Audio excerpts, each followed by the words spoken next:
Сайн байцгаана уу найзуудаа, Солонгоо агш нэ. Найзуудаа, бид нэр өвдөх үед хаашаа явдаг вүлээ? Яг зөв бид нэр эмнэлэг рүү явдаг шүү дээ, тийм ээ? Эмнэлэгт очиод бид нэр эмчтэй уулзаад, "Эмчээ, миний шүд өвдөөдэн, миний толгой өвдөөдэн, миний гэдэс өвдөөдэн" гэд очдог шүү дээ. Яагаад бид нэр эмчтэр очдог вүлээ? Эмч миний өвдөж байгаа газрыг эдгэн гэсэн итгэл байгаа учраас бид нэр эмчтэр очдог шүү дээ, тий? За тэгвэл найзуудаа та нар боддоо. Бид нар нэг өвчнөр маш удаан, тийм ээ? Магадгүй 2, 3 жил, 5 жил, 10 жил өвдөн гэж боддоо. Тэгвэл тийм өвчтөн яадаг вэ? Сэтгэл санаагаар ундаг, тий? Би хизээ эдгэрх юм болоо. Надад эдгэрэх найдвар байгаа болов. Би ингэж өвдсөөр байгаад өвчвөл яана гэж боддог, тийм ээ? Хүн өвдөхөөр яадаг вүлээ? Дагаад сэтгэл санаа хүртэл өвддөг шүү дээ, тийм ээ? Сэтгэлээр өвддөг байгаа. Тэгвэл Библиэлд 38 жилийн турш нэг өвчнөр өвдсөн нэгэн өвчтөнгийн тухай гардаг байгаа. Бүгдээрээ хамтдаа Библиэс харцгаах уу?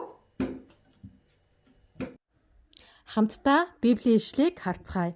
Шинэ гэрээ Иохан 5:1-8. Багштайгаа хамт уншия. 3 Дараа нь юудэчүүдийн нэгэн баяр болж байхад Есүс Иерусалимд очив. Иерусалимийн хонин гуулдан хаалганы дэргэд еврейгээр Бетзада гэдэг цөөрөн байдаг. Тэнд 5 сарвч байдаг бөгөөд тэдгээрийн дотор өвчтэй, сохор, доглон, хатингэр олон хүн хэвтэж байлаа. Тэд ус хөдлөхийг хүлээж байв. Учир нь эзний тэнгэр элч тодорхой үед цөөрөмд бууж усыг хөдлөхөд ус хөдөлсөн даруйд төрүүлж орсон хүн ямар ч өвчтэй байсан эдгэрдэг байжээ. 38 жил өвчтэй байсан нэгэн хүн тэнд байв.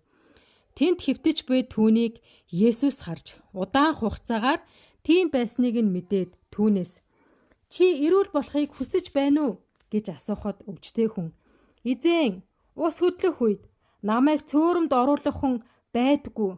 Тэгээд ч намайг очисоор байтал өөр нэгэн надаас өмнө орчихдаг" гэсэнд Есүс түнд "Бос, дэвсгэрээ аваад алах" гэж айлдваа. Амен. Юудэчүүдийн баярын нэгэн өдөр Есүс Иерусалимд очисон байгаа. Тэгээд Бетзада гэх нэгэн цөөрөн дээр очисон байгаа.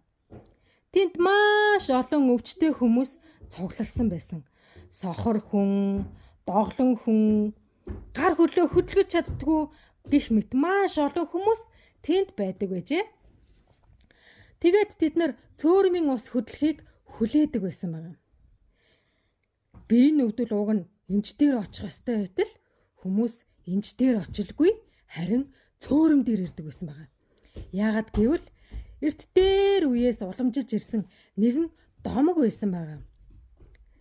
Тэр домог дээр цөөрөм дээр хаяа тэнгэр элч хурж ирээд усыг хөдлөх үед хамгийн түрүүлж орсон хүн ямар ч өвчтэй байсан хамаагүй эдгэрдэгэ гэсэн тийм домог байсан байгаа.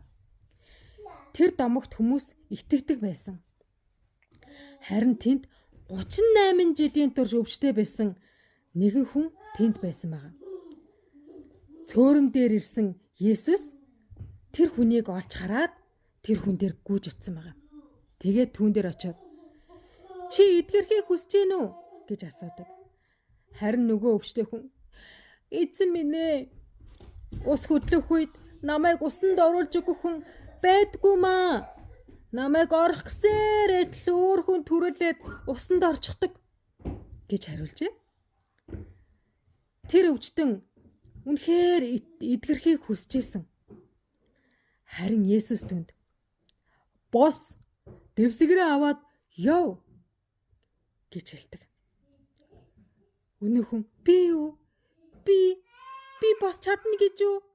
гэд Есүсийн хэлсэн үгийн дагуу босдол тэр хүн алхаж чадсан байгаа. 38 жилийн турш өвчтэй байсан тэр хүнд үнэхээр гайхалтай зүйл болсон байгаа. Тэр үнэхээр дэвсгэрээ аваад боссон байгаа. 38 жилийн турш хэвтэрт өвчтэй байсан хүн өөрөө усанд орох ямар ч хүчгүй байсан. Өөр хэн нэгний тусламжийг авахч найдвар байгаагүй, харин Есүс түүнээс нэг л зүйлийг асуусан. Чи эдгэрхийг хүсэж гин үү?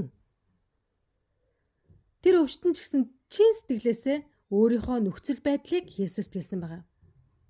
Үнэхээр эдгэрхийг хүсэж байгаа ч надад босох хүч алга, надад туслах хүн чалга гэж хариулдаг. Есүс түүнийг ихэд өрөвдсөн учраас түүнийг эдгэж өгсөн байгаа. Ингээд тэр хүн шинээр амьдарч эхэлсэн байгаа. Цаашид түүний бие нь ч өвдөөгүй, сэтгэл нь ч өвдөөгүй. Найзуудаа, тэгвэл 38 жилийн турш өвчтэй байсан хүн юугаар дамжуулаад эдгэрсэн бilé? Есүс өөрийнхөө өвчнийг өчлийг хийсэн байгаа те. Би ингээд 38 жилийн турш цөөрмийн гадаа хүлээсэн боловч хинч намайг эдгээ тэр цөөрөм рүү оруулж өгөх хүн байгаагүй, би эдгэрч чадаагүй гэд өөрийнхөө нөхцөл байдлыг Есүст хэлсэн. Хоёрдугаарт нь тэр хүн яасан бilé? Есүсийн хэлсэн үгэнд итгэсэн учраас эдгэрсэн шүү дээ, тийм ээ. Тэгвэл бид нар яг энэ 38 жилийн турш өвчнөтэйгөө зуурцсан хүмүүстэй адилхан бид нар ч гэсэн яг л ийм цаг үеийг туулдаг. Тэр нь юу гэж? Бидний гэм нүглийн асуудал. Хүн гэм нүглийнхээ асуудлыг өөрөө шийдэж чадах болов?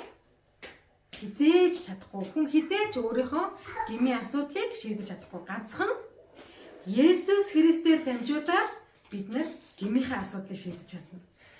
Есүст өөрийнхөө бүх гэм нүглийг өрчөн хийлээд, тийм ээ? Тэгээд Есүсээр уучлуулах юм бол Есүсийн өмнө залбирах юм бол бид нар гэм нүглээ уучлуулж чадна. Тэгвэл бүгдээ хамтдаа залбирах уу? Бурхан эзэн минь ээ, таньда баярлалаа.